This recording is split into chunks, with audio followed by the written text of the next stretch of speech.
तो कहानी की शुरुआत एक प्लेन को दिखाने से होती है जिसमें कातिया नाम की एक लड़की अपनी मॉम के साथ रशिया जा रही थी और सफर के दौरान ही कातिया की आंख लग गई और जब उसकी आंखें खुली तो उसको पता लगे कि प्लेन में कोई गड़बड़ी हो गई है और आसपास जब वो देखती है तो उसको अपनी मॉम कहीं में नहीं दिखाई दे रही थी। अब तभी प्लेन में यह ऐलान हुआ कि अब थोड़ी ही देर में प्लेन की इमरजेंसी लैंडिंग होने वाली है। इस वजह से कातिया काफी घबरा गई और अपनी मॉम को ढूंढने के लिए वो पीछे मुड़कर देखती है। तब उसे पीछे की सीट पर एक बूढ़ी औरत बैठी हुई दिखाई देती है। वो एक मंत्र पढ़ रही थी जहाँ अचानक बूढ़ी औरत की आंखें सफेद हो जाती है, जो देखकर कातिया इतनी डर गई थी कि वो बेहोश हो जाती है और इसी बीच प्लेन में आग लग जाती है और प्लेन क्रैश होने से नीचे गिर जाता है और इस हादसे में सारे लोगों की जान चली जाती है सिवाय कातिया के। अब क्योंकि वो बच गई थी इसलिए खबरों में हर जगह सिर्फ कातिया को दिखाया जा रहा था। जिसके बाद कहानी में हमें 20 साल के बाद का वक्त दिखाया जाता है जहाँ कातिया की शादी हो गई है और उसकी अब एक बेटी भी है। पर न्यूज रिपोर्टर आज भी कातिया का इंटरव्यू लेने के लिए उसको परेशान करते रहते हैं। अब कातिया अपनी बेटी के साथ थी, तभी एक रिपोर्टर आकर उससे 20 साल पहले के हुए उस प्लेन हादसे के बारे में पूछता है, जिस पर कातिया जवाब देती है कि अब मैं उस हादसे को भूल चुकी हूँ। जिसके बाद कातिया और उसकी बेटी एयरपोर्ट पे चले जाते हैं क्योंकि वो अपनी बेटी को उसके दादाजी के पास ले जा रही थी और प्लेन को देखने से ऐसा लग रहा था कि इसमें ज्यादा लोग नहीं है। कातिया की बेटी उससे कहती है कि मम्मा मैं पिछले वाली सीट पर जाकर बैठना चाहती हूँ, जिस पर वो ये कहकर मना कर देती है कि नहीं बेटा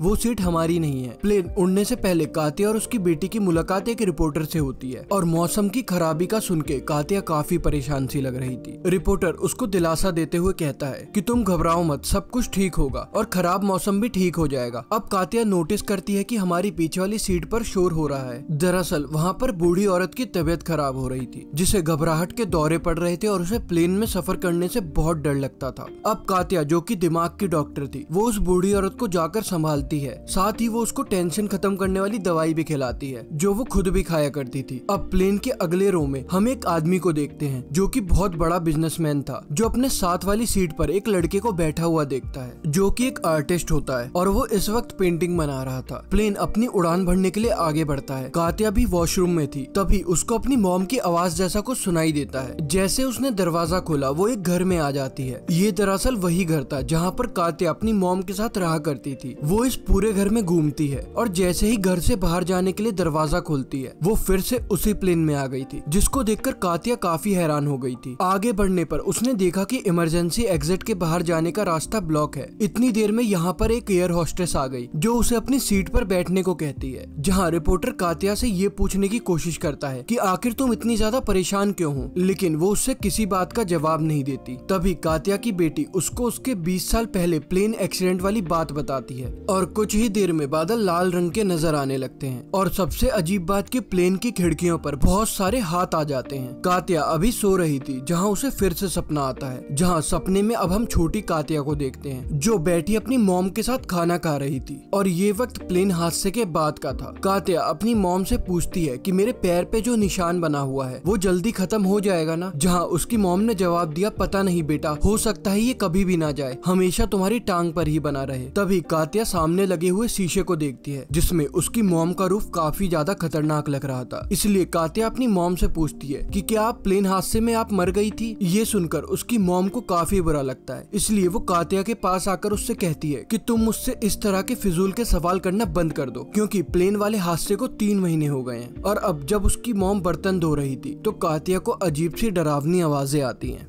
और वो जैसे ही अपनी मॉम की तरफ देखती है उनका सर अजीब तरीके से हिलने लगता है और फिर उसकी मॉम पूरी तरीके से गर्दन मोड़ के कातिया को घूरने लगती है और इस भयानक सपने के साथ कातिया की आंख खुल जाती है और वो काफी डर गई होती है और तभी उसे प्लेन में हल्के से झटका लगता है जिससे सारे पैसेंजर काफी घबरा जाते हैं। अब बूढ़ी औरत के हस्बैंड की तबीयत अचानक से इतनी खराब हो गई थी कि वो बेहोश हो जाता है और एयर होस्टेस के साथ साथ सारे पैसेंजर उसकी मदद करने के लिए जाते हैं, जहाँ कातिया उस आदमी को सीपीआर देने के लिए जमीन पर लेटा देती है, जिससे अचानक आदमी को होश आ गया था, लेकिन उसकी आंखें भी सफेद थी और वो जोर जोर से हिलने लगा और अचानक ही उठकर कातिया को पकड़ लेता है और उसके कानों में अजीब तरीके का मंत्र पढ़ने लगता है। फिर ऐसा करने के बाद वो फिर से एक बार गिर जाता है, लेकिन कातिया काफी घबरा गई होती है क्योंकि उसने फिर से सफेद आंखें देख ली होती है, जैसे उसने बचपन में उसी बूढ़ी औरत की देखी देखी थी। इस बारे में वो सोच ही रही थी कि तभी उसको रिपोर्टर के पीछे एक हाथ दिखाई देता है और वो एक गहरी सोच में चली जाती है। जिस टाइम उस बूढ़े आदमी की भी मौत हो जाती है और मौसम खराब होने की वजह से अब प्लेन भी कंट्रोल से बाहर हो रहा था, इसलिए एयर होस्टेस सबको अपनी सीट पर बैठने को कहकर अपने मास्क लगाने को कहती है। और जैसे ही वो पैसेंजर के पास जाने लगती है, उसे जोर का झटका लगता है जिससे एयर होस्टेस छत से टकराकर नीचे गिर जाती है और वहीं पर बेहोश हो गई थी। तभी यहाँ पर कातिया ऑक्सीजन ना होने की वजह से धीरे धीरे करके बेहोश हो जाती है, जहाँ ख्याल में उसको फिर से वही बूढ़ी औरत नजर आने लगती है। कुछ ही देर में कातिया को होश आ गया था, जहाँ प्लेन भी कंट्रोल में आ गया था। इसलिए कातिया जल्दी से उठकर अपनी बेटी के पास चली जाती है। बच्ची काफी रो रही थी, इसलिए कातिया उसको संभालने लगती है। तभी कातिया के पास रिपोर्टर आता है, जो कि उससे पूछता है कि अचानक तुमको क्या हो गया था, जिस पर कातिया उसे उसी बूढ़ी औरत के बारे में बताती हुए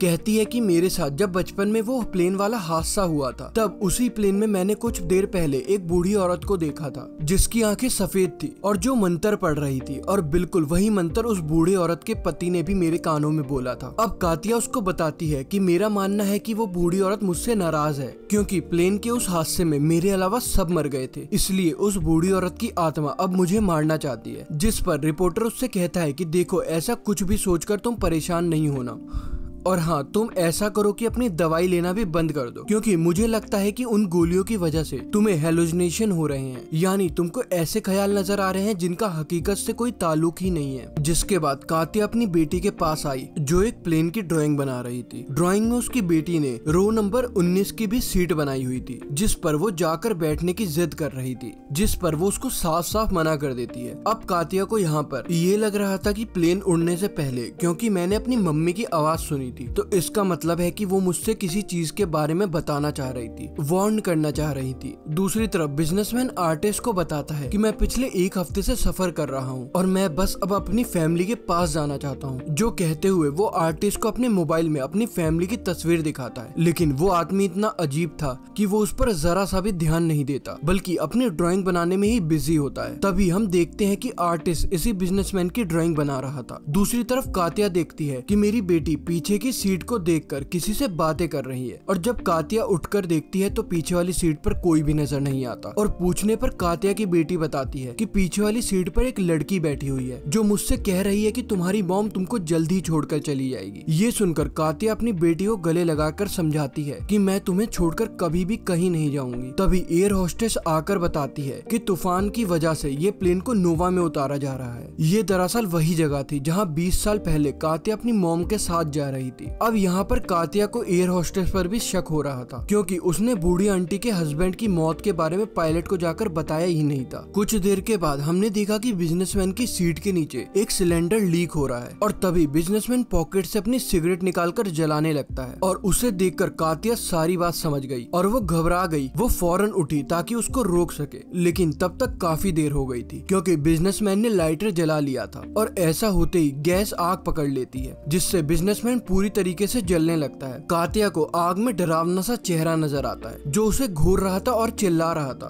तभी यहाँ पर एयर होस्टेस आकर आग बुझा देती है, जिससे बिजनेसमैन की जान तो बच जाती है, लेकिन वो पूरी तरीके से जल चुका था। इसी बीच कातिया को एक साया दिखाई देता है, जो उसकी बेटी के पास ही जा रहा था। ये देखकर वो जल्दी से अपनी बेटी के पास जाने लगती है, लेकिन सामने वो खुद को ही बैठा हुआ पाती है, जिसके बाद वो एक ख्याल में चली जाती है, जो वक्त उसकी प्लेन में बैठने से पहले का था, जहाँ कातिया अपनी बेटी के साथ थी। जहाँ हम देखते हैं कि कातिया के पैर में आज भी वही निशान बना हुआ है, जो प्लेन हादसे में चोट लगने की वजह से बन गया था, जिसके साथ ही वो अपने ख्याल से बाहर आ जाती है। जहाँ पर कातिया लगातार एक ही जगह पर देख रही थी, तभी उसकी बेटी भागकर उसके पास आती है और पूछती है कि मम्मा, आप ऐसा क्यों कर रही हो? आप लगातार एक ही जगह पर क्यों देख रही हो, जो देखने में आप इतनी बिजी हो कि आपने मेरी तरफ देखा तक नहीं कि आखिर मैं हूँ कहाँ। ये सुनकर कातिया उससे सॉरी बोलती है और उसको गले से लगा लेती है। रिपोर्टर कातिया के पास आकर उसको बताता है कि बिजनेसमैन की हालत और ज्यादा खराब हो गई है, उसे तुम्हारी मदद की जरूरत है। उसकी नजर भी आर्टिस्ट पे पड़ जाती है, जो अभी भी अपने काम में मगन था।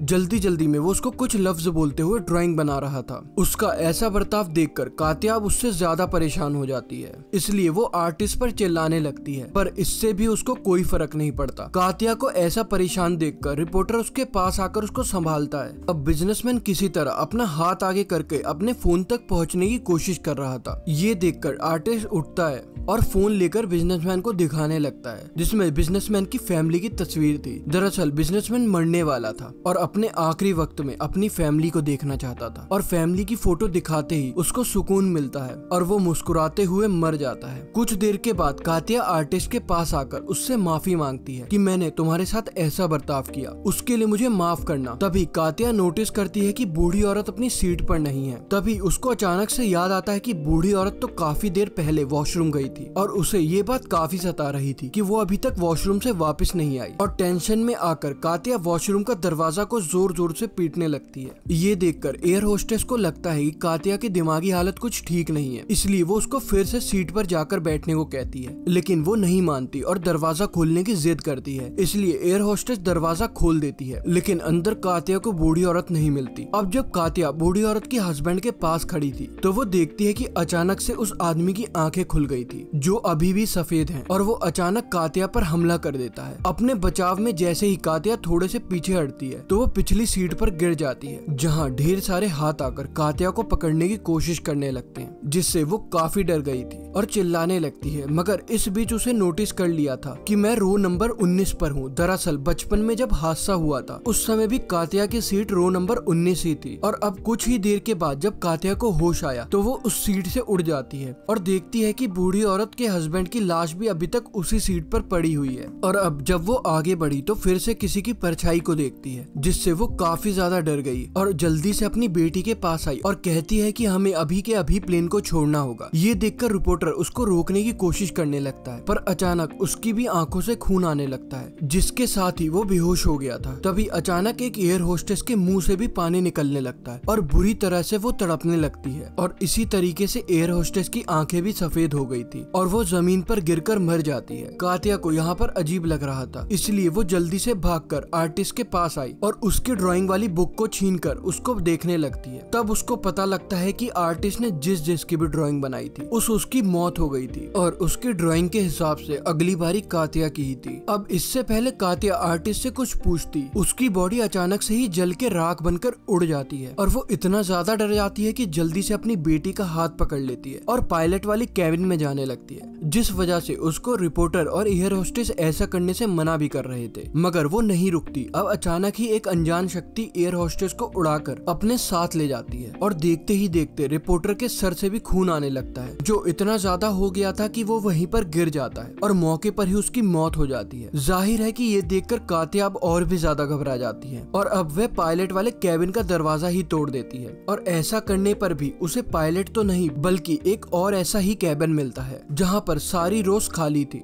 और ये बिल्कुल वैसा ही कैबिन था जैसा बचपन वाले प्लेन में था। कातिया फिर से आगे बढ़ती है और पायलट का कैबिन खोलती है, लेकिन फिर से उसकी सीट वाला ही कैबिन मिलता है, और बार बार ऐसा करने पर भी वो पैसेंजर वाले कैबिन में ही आ जा रही थी, जिससे कातिया को एहसास हुआ कि मैंने एक लूप में फंस गई हूँ और ये चीज खत्म ही नहीं हो रही है, बार बार वैसे ही होती जा रही है। तभी अचानक कातिया देखती है कि मेरी बेटी रो नंबर 19 पर ही बैठी हुई है, जो अपनी मॉम को अपने पास बुला रही थी। तभी कातिया अपनी बेटी के काफी करीब एक साए को देखती है और अपनी बेटी को बचाने के लिए वो जल्दी से उसकी तरफ भागती है, जहाँ वो देखती है कि वो साया और किसी का नहीं बल्कि उसी बूढ़ी औरत का है, जिसे उसने बचपन में प्लेन एक्सीडेंट से पहले देखा था। बूढ़ी औरत यहाँ पर कातिया को बताती है कि उस वक्त जब प्लेन क्रैश होने वाला था तब मैंने तुम्हें सुला दिया था, क्योंकि तब मैं नहीं चाहती थी कि तुम्हारी या तुम्हारी मॉम की जान चली जाए, लेकिन उस प्लेन के हादसे में तुम्हारी मॉम की मौत हो गई, इसलिए अब मैं चाहती हूँ कि तुम पास्ट में जाकर उस वक्त की चीजों को ठीक करो और अपनी मॉम को बचाओ। और ऐसा कहते ही वो बूढ़ी औरत कातिया को अपने जादू से आजाद कर देती है, यानी कि कातिया की किस्मत अब अपने हाथों में थी। खैर अब हम देखते हैं कि कातिया वापस से उसी वक्त में आ जाती है जहाँ पर प्लेन क्रैश होने वाला था, और यहाँ पर भी वही पैसेंजर बैठे हुए थे जो प्रेजेंट में उसके साथ ही सफर कर रहे थे। वो बूढ़ी औरत और उसका हस्बैंड इस वक्त कातिया के पीछे वाली सीट पर बैठे हुए थे। तभी उसके हस्बैंड को दिल का दौरा पड़ता है